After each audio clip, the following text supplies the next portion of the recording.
Israel में इस समय युद्ध चल रहा है, आतंकवादियों ने हमला कर दिया है, इजराइल की बहन बेटियों को किडनैप किया है, उनको गोली मारी है, उनको नंगा करके परेड कराया है। इन इजराइल में घुसे आतंकवादियों को देखने के बाद आपको समझ में आ गया होगा कि 500 साल पहले गोरी, गजनी, तुगलक, बाबर, हुमायूं, औरंगजेब, अकबर क्या करते थे। वो हमास से भी बड़े आतंकवादी थे। ये जो आईएसआईएस के आतंकवादी आज जो काम कर रहे हैं, हमास के आतंकवादी जो काम कर रहे हैं, ये हमारे देश में बाबर, हुमायूं, तुगलक, गोरी, गजनी 500 साल पहले कर चुके हैं।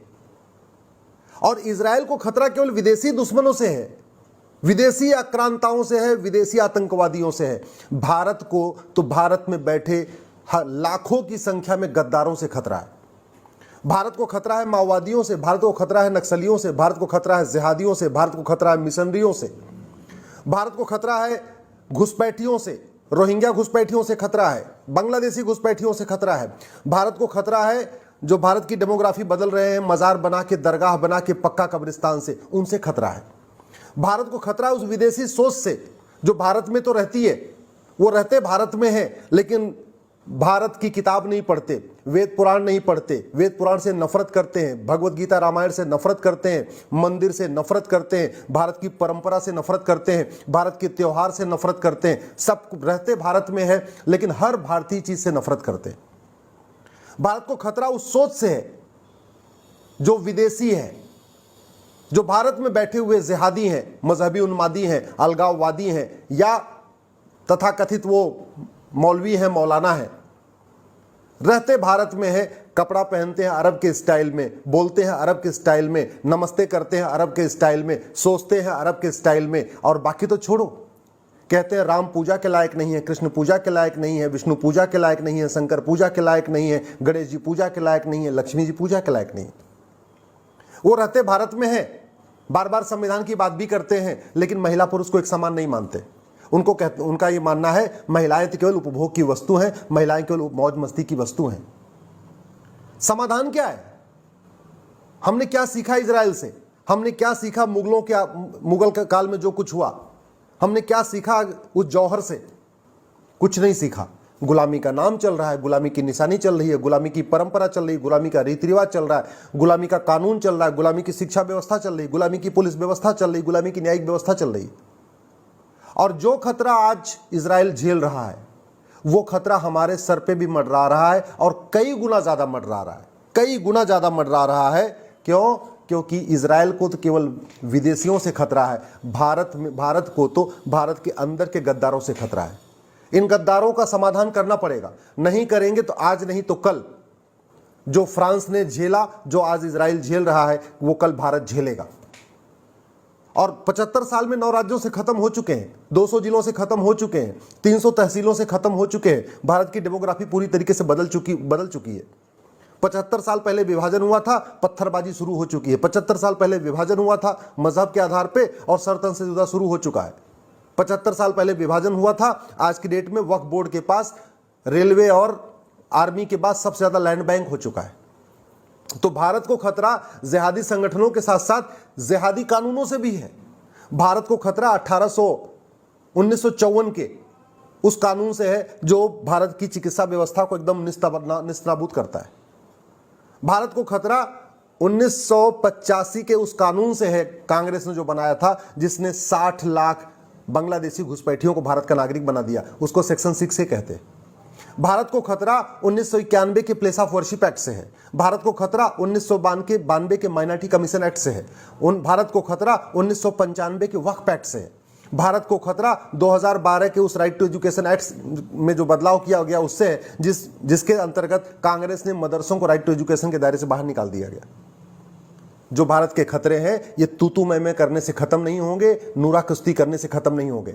जो भारत के सामने खतरा है वो दल गुलामी करने से खत्म नहीं होंगे, नेताओं की जय जयकार करने से खत्म नहीं होंगे, पॉलिटिकल पार्टियों की हाहाकार करने से खत्म नहीं होंगे। ये जो खतरे खत्म होंगे ये नियम कानून बदल के होंगे। याद रखिए, लच्छेदार भाषण देने से, तू मैं करने से, आरोप प्रत्यारोप करने से, नूरा कुश्ती करने से, बतौलेबाजी करने से कोई समस्या खत्म नहीं होगी, न हुई है न आगे होगी। जिहाद बढ़ रहा है, मजहबी उन्माद बढ़ रहा है, धर्मांतरण बढ़ रहा है, रोहिंग्या घुसपैठ बढ़ रही है, बांग्लादेशी घुसपैठ बढ़ रही है, सड़क के किनारे अवैध निर्माण बढ़ रहे हैं, मज़ारें बनती चली जा रही हैं, मदरसे बनते चले जा रहे हैं, दरगाहें बनती चली जा रही हैं, सब कुछ तो बढ़ रहा है। क्या रुक रहा है? अगर हम नहीं जागे, अगर जातियों में बटे रहे, भाषा के आधार पर बटे रहे, क्षेत्र के आधार पर बटे रहे, पंथ के आधार पर बटे रहे और अगड़े पिछड़े के आधार पर बटे रहे, दलित सवर्ण के आधार पर बटे रहे, तो याद रखना, जैसे पाकिस्तान से भगाए गए थे ना दौड़ा दौड़ा के, अफगानिस्तान से दौड़ा दौड़ा के भगाए गए थे, बांग्लादेश से दौड़ा दौड़ा के भगाए जा रहे हैं, ऐसे एक दिन भारत से भी भगाए जाएंगे। और भारत में भगाए गए हैं। कश्मीर से दौड़ा के भगाए गए, नागालैंड से दौड़ा के भगाए गए, कुछ दिन पहले मणिपुर से दौड़ा दौड़ा के भगाए गए, मेघालय खाली हो चुका है, पूरा नॉर्थ ईस्ट खाली हो चुका है, पंजाब में बहुत बड़े पैमाने पर कन्वर्जन शुरू हो चुका है, तो नॉर्थ ईस्ट भी गया, भारत के 200 जिले हाथ से निकल गए, भारत की 300 तहसीलें हाथ से निकल गई, भारत के 9 राज्य हाथ से निकल गए, फिर बचा क्या है? समाधान यह है, इस मैकाले की शिक्षा को बदला जाए। 10वीं तक सबको भारत की शिक्षा, भारतीय शिक्षा यानी वेद पुराण गीता रामायण पढ़ना अनिवार्य किया जाए। भारत को अगर बचाना है, भारतीय परंपरा को बचाना है, जो विदेशी गुलामी की सोच है, जो जिहादी सोच को खत्म करना है, तो गुलामी के नाम मिटाने पड़ेंगे। किसी भी आक्रांता के नाम पे कोई सड़क मोहल्ला गली नहीं होनी चाहिए। ये बाबर, हुमायूं, तुगलक, गोरी, गजनी के नाम पे जो दुनिया भर की सड़कें बनी हैं, मोहल्ले बने हैं, जिले बने हुए हैं, तहसीलें बनी हैं, बिल्डिंग बनी है, सड़क, ये सब खत्म होना चाहिए। केवल भारतीयों के नाम पे ही सड़क मोहल्लों का नाम होना चाहिए। अगर इस जिहादी सोच को खत्म करना है तो ये जो विदेशी भाषाएं शुरू हो चुकी हैं, उर्दू, फारसी, अरबी, इसको कंप्लीट बैन करना पड़ेगा। 10वीं तक केवल भारतीय भाषाएं ही पढ़ाई जानी चाहिए स्कूल में, कोई विदेशी भाषा नहीं।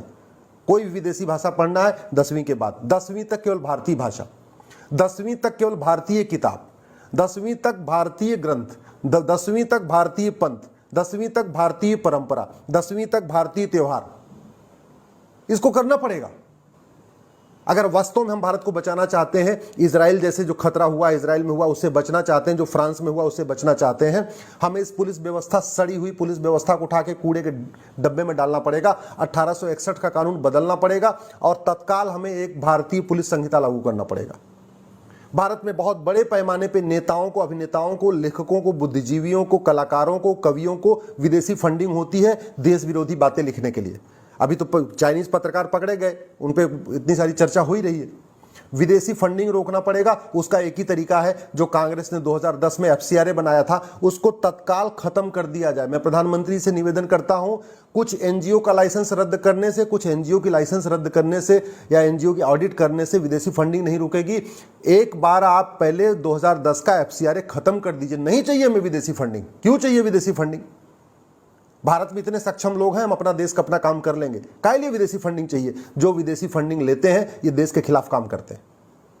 अगर हमें भारत को बचाना है, आतंकवाद खत्म करना है, अलगाववाद खत्म करना है, इस सड़ी हुई न्यायिक व्यवस्था को बदलना पड़ेगा। ये जो गुलामी की काली कोट, गुलामी का काला गाउन, गुलामी का तरीका, गुलामी का कानून, गुलामी की सिस्टम जो चल रहा है न्यायिक व्यवस्था में, इसको खत्म करना पड़ेगा। नार्को पॉलीग्राफ ब्रेन मैपिंग कानून बनाना पड़ेगा, जुडिशियल चार्टर लागू करना पड़ेगा, पुलिस चार्टर लागू करना पड़ेगा। 1 घंटे के अंदर FIR, 1 महीने के अंदर पूरी जांच और 1 साल के अंदर मुकदमे का फैसला।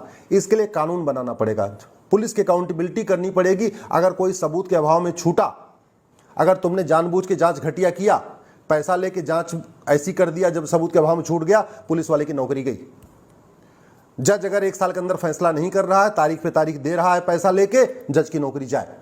नहीं चाहिए हमें ऐसे जज, नहीं चाहिए ऐसे पुलिस वाले जो पैसा लेके देश के साथ गद्दारी करते हैं।